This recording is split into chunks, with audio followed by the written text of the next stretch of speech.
Sekarang kita akan membaca firman Tuhan. Itu diambil dari Pengkhotbah 9. Sebelumnya Pak Promenik, silakan Terima kasih berdoa. Pak. Ya. Mari Bapak Ibu kita satu dalam doa. Terima kasih Bapa, terima kasih Tuhan Yesus untuk kasih karunia dalam hidup kami Tuhan. Biarlah di tengah-tengah kesengsaraan kami Tuhan, kami boleh datang bertekun Tuhan dan berharapan kepadamu Bapa. Biarlah rasa haus kami akan mencari kebenaran firman-Mu Tuhan dihilangkan Bapa. Kau rapi para lektor yang akan baca firman-Mu, bahkan yang akan membawa firman-Mu Pastor Paul Tuhan. Rapi mereka Tuhan, berkati, dan juga kami yang di Zoom maupun di live YouTube bahkan akan mendengarkan firman ini Tuhan. Ubah kami Tuhan untuk kami juga dapat belajar hidup kudus dalam kehidupan kami lepas hari Tuhan. Ampuni kami akan salah dan dosa kami Bapa. Kami alaskan doa ini hanya di dalam nama Tuhan Yesus Kristus yang adalah Tuhan dan Juru Selamat kami. Amin. Amin. Terima kasih. Pembacaan firman Tuhan diambil dari Pengkhotbah 9. Bu Nerliana, dan setelah itu Ibrani 12 dibacakan oleh Bu Sarma ya. Bu Nerliana, shalom, silakan Bu. Mikrofonnya dibuka dulu Bu. Ya. Silakan Bu. Terima kasih Pak Halim. Shalom Pastor Paul, Bu Ana. Shalom Bapak Ibu semua, saudaraku yang hadir di Zoom dan di YouTube. Dan salam saudara kami yang akan menonton kembali siaran kita pagi ini. Puji Tuhan, kembali kita membaca firman Tuhan dari kitab Pengkhotbah 9 ayat 1 sampai 18. Demikian firman Tuhan. Sesungguhnya semua ini telah kuperhatikan.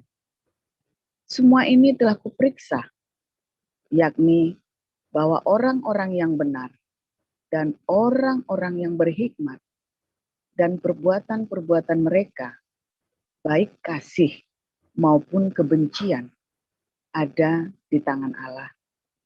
Manusia tidak mengetahui apapun yang dihadapinya. Segala sesuatu sama bagi sekalian nasib orang, sama.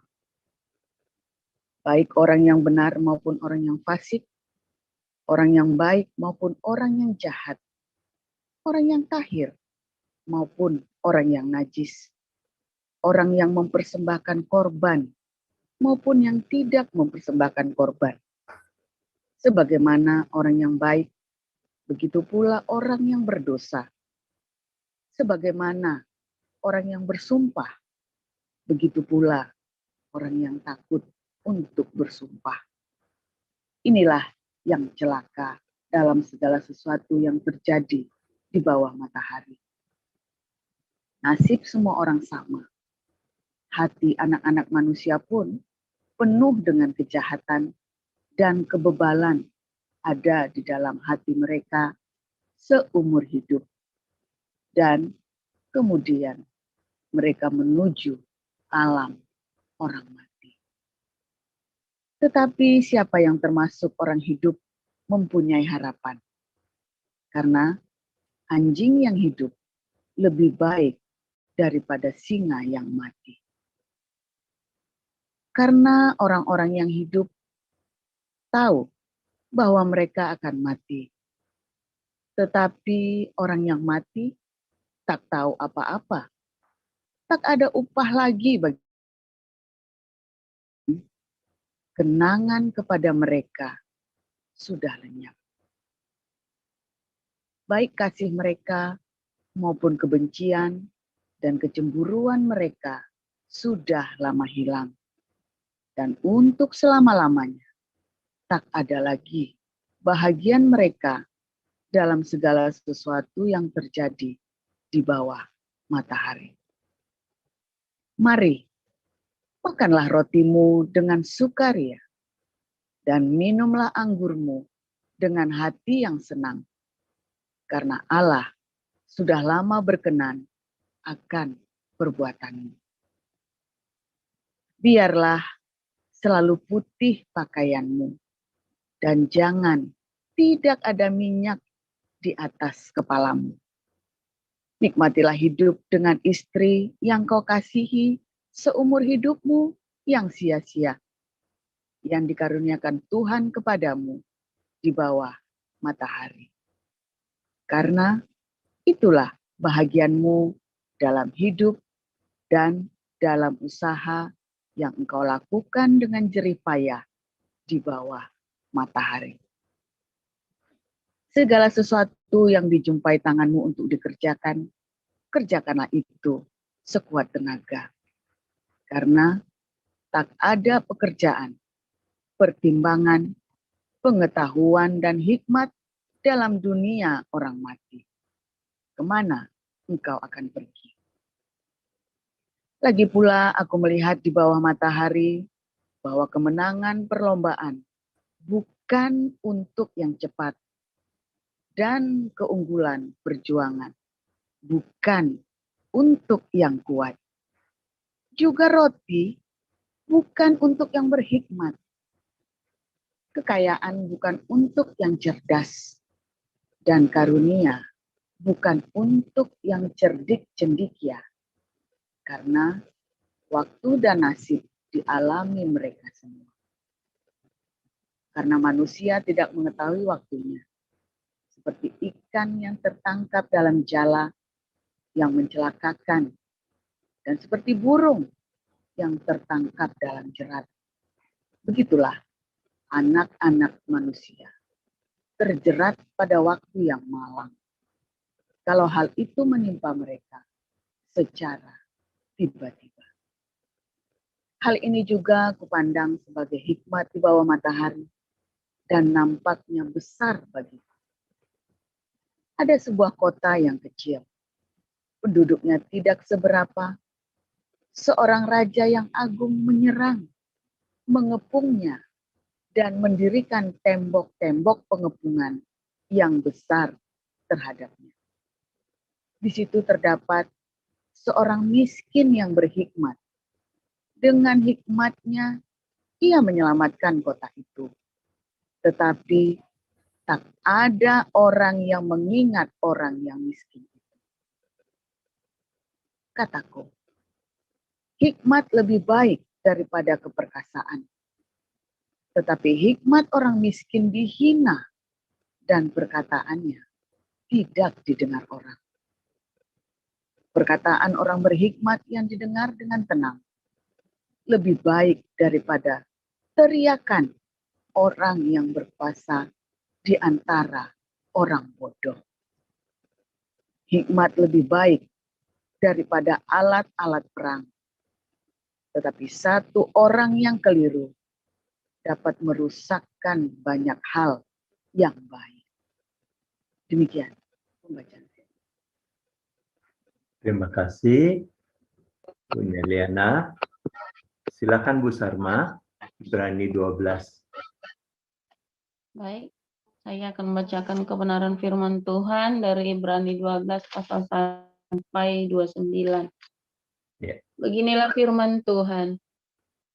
Karena kita mempunyai banyak saksi, bagaikan awan yang mengelilingi kita, marilah kita menanggalkan semua beban dan dosa yang begitu merintangi kita, dan berlomba dengan tekun dalam perlombaan yang diwajibkan bagi kita. Marilah kita melakukannya dengan mata yang tertuju kepada Yesus, yang memimpin kita dalam iman, dan yang membawa iman kita itu kepada kesempurnaan, yang dengan mengabaikan kehinaan, tekun memikul salib ganti sukacita yang disediakan bagi Dia, yang sekarang duduk di sebelah kanan tahta Allah. Ingatlah selalu akan Dia, yang tekun menanggung bantahan yang sehebat itu terhadap dirinya, dari pihak orang-orang berdosa, supaya jangan kamu menjadi lemah dan putus asa. Dalam pergumulan kamu melawan dosa, kamu belum sampai mencucurkan darah. Dan sudah lupakah kamu akan nasihat yang berbicara kepada kamu seperti kepada anak-anak?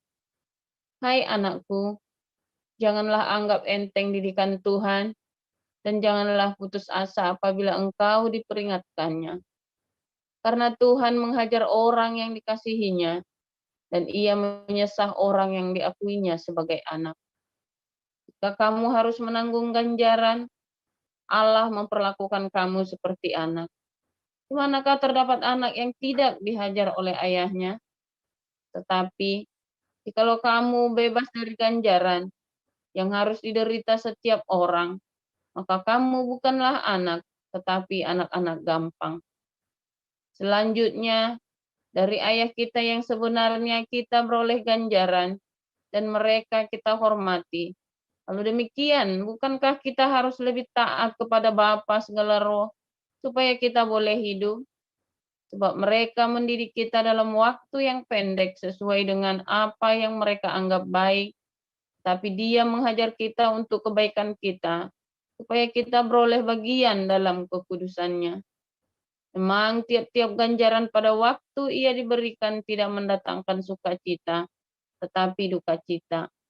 Tapi kemudian ia menghasilkan buah kebenaran yang memberikan damai kepada mereka yang dilatih olehnya. Sebab itu kuatkanlah tangan yang lemah dan lutut yang goyah, dan luruskanlah jalan bagi kakimu, sehingga yang pincang jangan terpelecok, tetapi menjadi sembuh. Berusahalah hidup damai dengan semua orang dan kejarlah kekudusan, sebab tanpa kekudusan tidak seorang pun akan melihat Tuhan. Jagalah supaya jangan ada seorang pun menjauhkan diri dari kasih karunia Allah, agar jangan tumbuh akar yang pahit, yang menimbulkan kerusuhan, dan yang mencemarkan banyak orang. Janganlah ada orang yang menjadi cabul atau yang mempunyai nafsu yang rendah seperti Esau, yang menjual hak kesulungannya untuk sepiring makanan. Sebab kamu tahu bahwa kemudian ketika ia hendak menerima berkat itu, ia ditolak sebab ia tidak beroleh kesempatan untuk memperbaiki kesalahannya, sekalipun ia mencarinya dengan mencucurkan air mata. Sebab kamu tidak datang kepada gunung yang dapat disentuh dan api yang menyala-nyala, kepada kekelaman, kegelapan, dan angin badai, pada bunyi sangkakala dan bunyi suara yang membuat mereka yang mendengarnya memohon, supaya jangan lagi berbicara kepada mereka, sebab mereka tidak tahan mendengar perintah ini. Bahkan jika binatang pun yang menyentuh gunung, ia harus dilempari dengan batu. Dan sangat mengerikan pemandangan itu, sehingga Musa berkata, "Aku sangat ketakutan dan sangat gemetar. Tapi kamu sudah datang ke Bukit Sion, ke kota Allah yang hidup, Yerusalem surgawi, dan kepada beribu-ribu malaikat, suatu kumpulan yang meriah, dan kepada jemaat anak-anak sulung yang namanya terdaftar di surga, dan kepada Allah yang menghakimi semua orang, dan kepada roh-roh orang-orang benar yang telah menjadi sempurna, dan kepada Yesus, pengantara perjanjian baru, dan kepada darah pemercikan yang berbicara lebih kuat daripada darah Habel. Jagalah supaya kamu jangan menolak Dia yang berfirman. Sebab jikalau mereka yang menolak Dia yang menyampaikan firman Allah di bumi tidak luput, apalagi kita, jika kita berpaling dari Dia yang berbicara dari surga. Waktu itu suaranya menggoncangkan bumi, tetapi sekarang ia memberikan janji. Satu kali lagi aku akan menggoncangkan bukan hanya bumi saja, melainkan langit juga. Ungkapan satu kali lagi menunjuk kepada perubahan pada apa yang dapat ia dijadikan supaya tinggal tetap apa yang tidak tergoncangkan. Jadi, karena kita menerima kerajaan yang tidak tergoncangkan, marilah kita mengucap syukur dan beribadah kepada Allah menurut cara yang berkenan kepadanya dengan hormat dan takut. Sebab Allah kita adalah api yang menghanguskan. Demikian. Terima kasih para lektoren Bu Neriana dan Bu Sarma. Sekarang kita akan mendengarkan pencerahan firman Tuhan. Pastor Paul, silakan.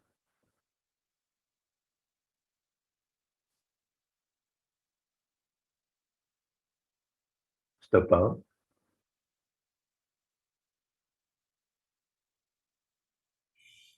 Oke, haleluya. Luar biasa firman Tuhan. Selalu baru setiap pagi. Sebentar ya.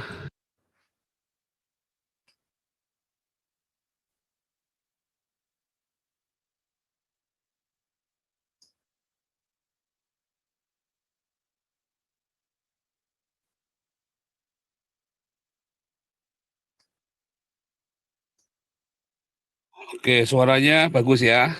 Bagus. Ya. Firman Tuhan selalu baru setiap pagi dan membuat pengalaman-pengalaman yang baru bersama Tuhan. Ya, semua peristiwa dalam hidup kita menjadi pengalaman yang baru. Ya, sebab ketika Anda tidak bersama dengan Logos dan Rema, maka setiap hari hidup kita, setiap hal yang Anda alami hanya menjadi pengalaman buruk, atau kalaupun itu pengalaman manis hanya tinggal kenangan, berlalu. Tapi kan semua ada hikmahnya, katanya orang-orang ya, atau orang tua, kata siapapun lah. Ya mau ada hikmahnya pun terus mau apa? Ya kan? Mau ada hikmahnya mau apa? Anda yang sudah kebobolan punya anak dulu, terus mau apa ada hikmahnya? Ya buat pelajaran di waktu hari ke depan. Itu semuanya retorika, saudara. Ya tetap sakit, tetap pahit, hatimu tetap marah. Ya kan? Dan itu tidak mengubah hidup Anda. Sebab setiap peristiwa buruk, ya itu kalau Anda punya kemauan yang kuat, bisa menempa hidup Anda. Tapi tidak membuat Anda bisa berdamai. Tidak membuat hidup Anda menjadi lebih baik. Yang adalah Anda makin keras. Anda makin keras kepala, makin bebal. Ya, sebab setiap karakter itu dimunculkan, dan setiap kali firman Allah itu tidak bekerja dalam hidupmu, karakter yang dimunculkan itu membuat Anda makin mengenali siapa dirimu. Wah, dan Anda makin kekeh, makin kuat dengan roh manusia dalam hidupmu. Itu namanya roh manusia ya. Makanya disebut dengan anak-anak manusia. Makin kekeh, makin kuat. Kalau Anda punya karakter yang kolerik, yang keras kepala, Anda makin, saya akan bertekad. Ya kan? Kalau Anda yang dulu orang yang pelin-pelan, Anda menjadi orang yang keras, saudara. Kelihatannya positif, kelihatannya.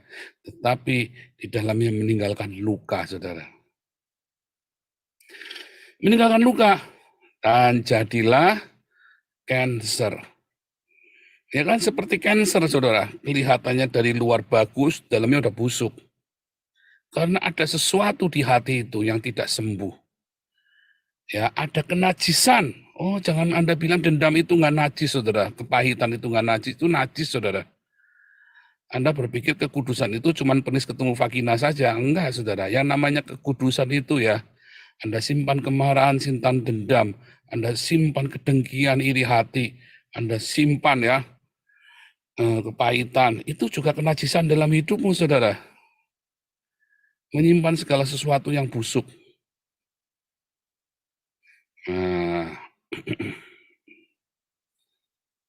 Semua sama-sama mengerikannya, sama-sama saudara, dengan persinahan, percabulan. Aduh susah dong Pak. Ya, memang mustahil saudara untuk orang bisa hidup kudus. Itulah sebabnya nggak bisa orang masuk surga, nggak ada orang bisa masuk surga. Bahkan orang-orang Islam dengan blundernya bilang apa? Semua pasti masuk neraka. Iya kan? Dan agama-agama pagan bilang kamu harus masuk purgatori dulu. Ya kan, masuk ke dalam perapiannya menyala-nyala dulu. Hindu ya, termasuk beberapa dogma-dogma dari sekte-sekte Kristen, ya kan, harus masuk ke api penyucian dulu, ya. terlepas dari itu sesat atau tidak, ya. Tetapi hanya satu yang bisa melepaskan Anda, saudara, yaitu penebusan. Karena penebusan itulah yang akan mendamaikan. Ingat pelajaran hari Minggu Koinonia kemarin ya, penebusan. Makna penebusan ya. Hanya penebusan yang bisa mendamaikan Anda, saudara. Yang bisa mendamaikan Anda dengan hatimu yang hancur itu, saudara. Ketika hati itu didamaikan dengan pencipta, dengan sang agape, maka hati itu pulih, saudara. Pulih. Jangan takut, hati itu akan pulih. Kenapa? Karena hanya cinta agape yang bisa memulihkan hati yang remuk, hati yang luka, hati yang pahit, hati yang busuk itu, saudara. Cinta agape yang bisa memulihkannya. Ya, Anda tidak bisa dengan metode psikologi apapun untuk bisa sembuh.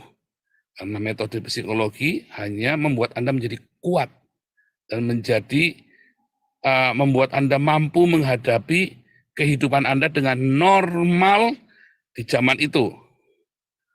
Ya, untuk supaya Anda bisa normal di zaman itu. Apakah hatimu sebenarnya sembuh? Tidak, saudara.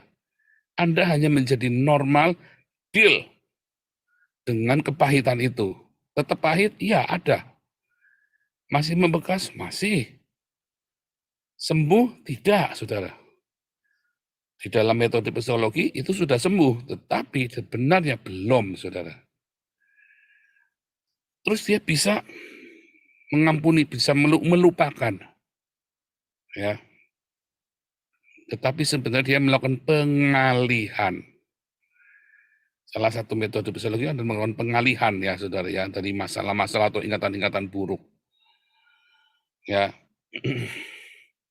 Yang bisa memulihkan hatimu benar-benar murni sampai bersih, sampai suci, sampai disentuh pun tidak sakit, saudara.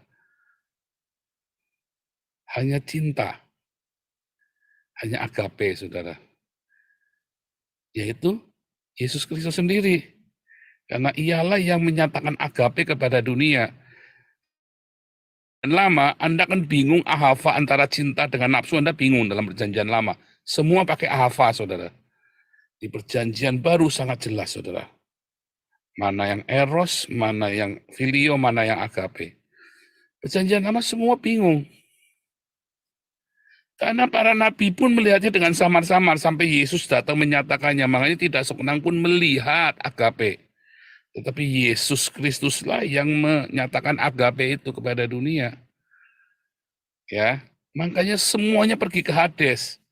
Setelah Yesus melakukan pemulihan, ya, agape ini baru orang-orang ini kembali ke Taman Eden, saudara.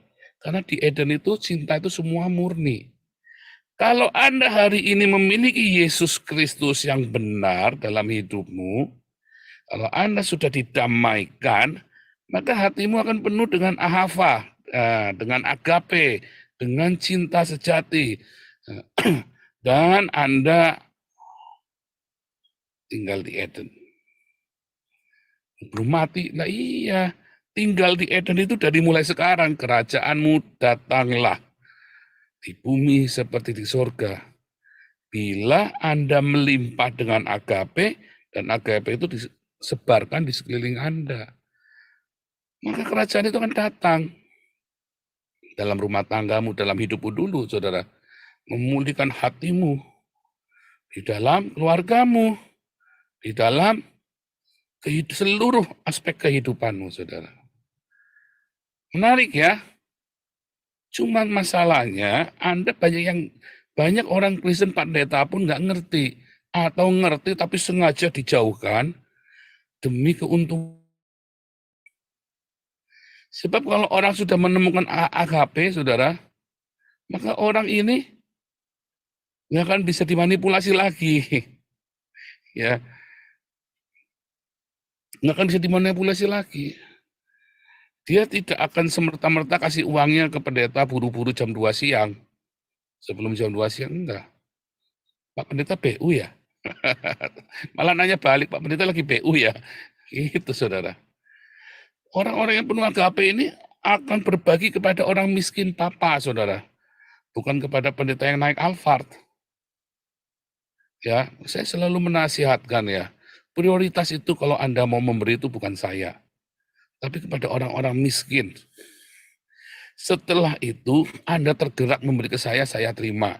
Tapi prioritas Anda mau diberkati dalam hidupmu, berikan kepada orang miskin di sekelilingmu. Serius ya saudara ya. Wah ini trik-trikan marketing dana donasi nih. Oh bukan saudara, saya ngajari Anda yang serius ini. Ya, saya sendiri punya berkat sendiri. Ya, punya keajaiban sendiri dalam hidup saya.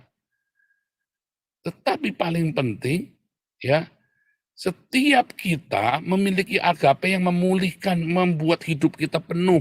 Dan agape ini yang menjaga hidup kita di dalam kekudusan, maintain terus. Makanya agape itu Anda nggak boleh sampai hilang, saudara. Agape itu harus makin bertambah, makin bertambah, makin bertambah. Supaya kenajisan itu keluar satu-satu diusir, satu-satu dicabutin sampai ke hatimu yang paling dalam itu dicabut.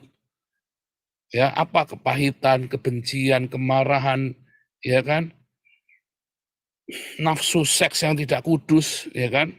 Saya berkali-kali bilang ya, seks itu kudus, saudara. Seks itu tidak najis. Yang najis ketika diumbar.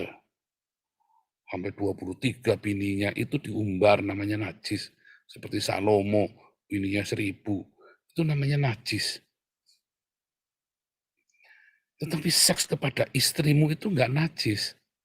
Sebab ketika kamu memiliki hubungan yang benar dengan istrimu, ya, dengan suamimu, dengan pasangan hidupmu, 1 lawan 1, bukan gengbeng. Di dalam keintiman itu ada saling memberi, saudara. Saya nggak cerita take and give ya, tapi bila kedua-duanya benar-benar sudah dewasa di dalam rohnya, mereka saling memberi satu sama lain. Mereka saling berbagi satu sama lain. Dari mulai berbagi di dalam di dalam saksinya yang kudus, keintimannya. Satu dagingnya, saudara. Ketika satu dagingnya, satu disetel, yang lain ikut kesetel, saudara. Ketika suami istri menjadi satu daging, ya, kan saya selalu bilang, istri adalah cermin, bulan. Ayatnya mana? Yusuf mimpi, Yakub seperti matahari, istrinya seperti bulan, anak-anaknya seperti bintang. Ya. Lalu matahari menyinarkan, bulan memantulkan. Itu memang begitu, saudara.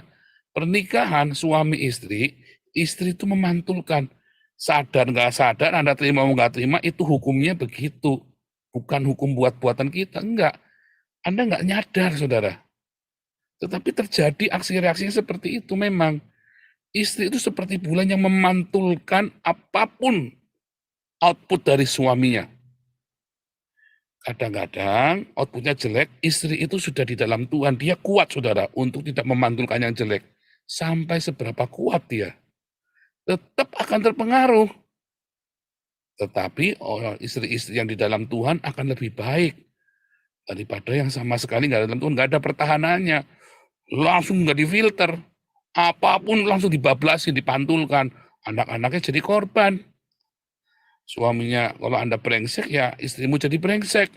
Anak-anaknya melihat kebrengsekan itu, terangnya jadi terang brengsek. Ya kan, bukan cahaya terang lagi, tetapi memancarkan keaiban, memancarkan kenajisan, memancarkan kerusuhan. Tetapi bila suami istri hubungannya baik, penuh dengan cinta, penuh dengan welas asih, penuh dengan pengampunan, ya, maka suami memancarkan, istri memantulkan, anak-anak menjadi bintang-bintang yang meneranginya, saudara. Kepahitan itu dicabut satu-satu di dalam cinta yang sempurna. Satu daging, satu dirubah. Kalau kamu berubah, istrimu berubah. Tetapi kalau suamimu rusak dan istri sudah di dalam Tuhan, istri berubah dulu. Bilang sama Tuhan, biar aku memancarkan terangmu, Tuhan. Karena Anda juga mempelai Kristus loh, istri-istri. Ya kan? Anda bilang, Tuhan Yesus, biar aku memancarkan terangmu. Keintimanmu bersama dengan Tuhan itu akan membuat engkau memancarkan terang Tuhan. Bukan terang dari suamimu yang gelap gulita itu, saudara. Bahkan Anda bisa memancarkan terang itu kepada suamimu akhirnya nanti. Makanya keintiman suami istri yang benar, kalau benar keintiman suami itu nanti akan mencabut semua kepahitan, kebencian, iri, dengki, kenajisan. Nikmatilah istrimu yang dari masa mudamu. Dinikmati, saudara. Tidak semua senang ke salon, saudara. Tapi tidak semua juga senang bau bawang putih. Bicarakan, semua. Bicarakan. Sehingga merasa nyaman semuanya. Ada porsinya. Ya kan?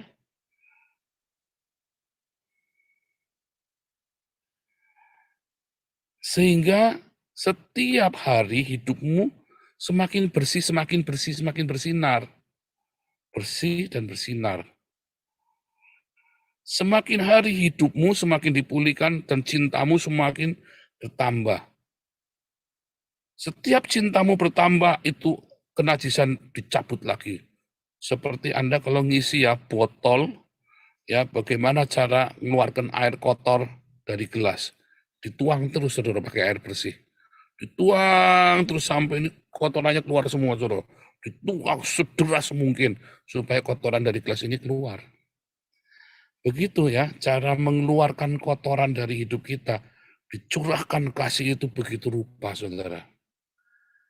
Supaya kotoran-kotoran itu keluar semua.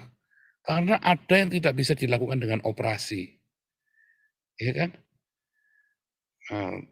Atau sebaliknya, apabila kotoran itu nggak bisa keluar, maka Tuhan akan melakukan operasi besar, saudara. Operasi besar-besaran. Tuhan yang melakukannya sendiri. Kayak saya dioperasi gede-gedean. Bongkar semua. Tetapi kan tetap disembuhkannya dengan apa? Hubungan suami istri yang benar. Disembuhkan oleh keintiman suami istri yang benar, yang kudus, yang suci. Dan kemudian kasih itu kami rawat, kami kembangkan. Terus pingpong, saudara. Memantulkan cinta makin besar, bersinergi. Pantulan cinta lagi makin besar lagi. Cinta itu makin besar. Makin energi cinta itu makin besar. Ketika energi cinta itu makin besar, maka yang najis itu, bahkan pikiran-pikiran jorok itu pun, satu demi satu keluar dari hidup kita. Simple. Ya, simple sekali. Lalu pendeta-pendeta bikin ruwet. Pengajaran yang simpel sekali bagaimana menjaga kekudusan. Memang setengah mati, saudara. Tetapi kalau Anda penuh dengan agape yang melimpah, maka Anda akan hidup di dalam kekudusan. Nanti dulu. Masalahnya ada banyak jebakan Batman. Makanya Anda harus cerdik seperti ular, tahu logos. Ya. Sehingga logos itu Anda tahu logos, ditambah cinta agape, jadilah rema, penuhlah Anda dengan Roh Kudus. Jadi seperti ular, tulus seperti merpati. Begitu cara menjaga kekudusannya, simpel banget ya. Simpel banget, jangan dibikin ribet, saudara. Besok kita sambung lagi tentang kekudusan ya. Gampang ya. Menjaga kekudusan itu bayarannya sampai berdarah-darah, sampai mati, saudara. Tetapi begitu Anda temukan agape itu, sesungguhnya kekudusan itu sangat masuk akal untuk hidup kudus. Sehingga Anda bisa tinggalkan cem-ceman Anda, sehingga tiba-tiba Anda nggak suka boncengan atau pegang-pegangan sama cewek lain, saudara. Begitu ya. Kenajisan hidupmu, saudara. Buang. Tiba-tiba kita kepengen buang, tapi mau dieman-eman, dipegang-pegang, dilus-elus. Buang semuanya dalam nama Yesus. Itu ya caranya ya. Besok kita lanjut lagi. Tuhan Yesus memberkati.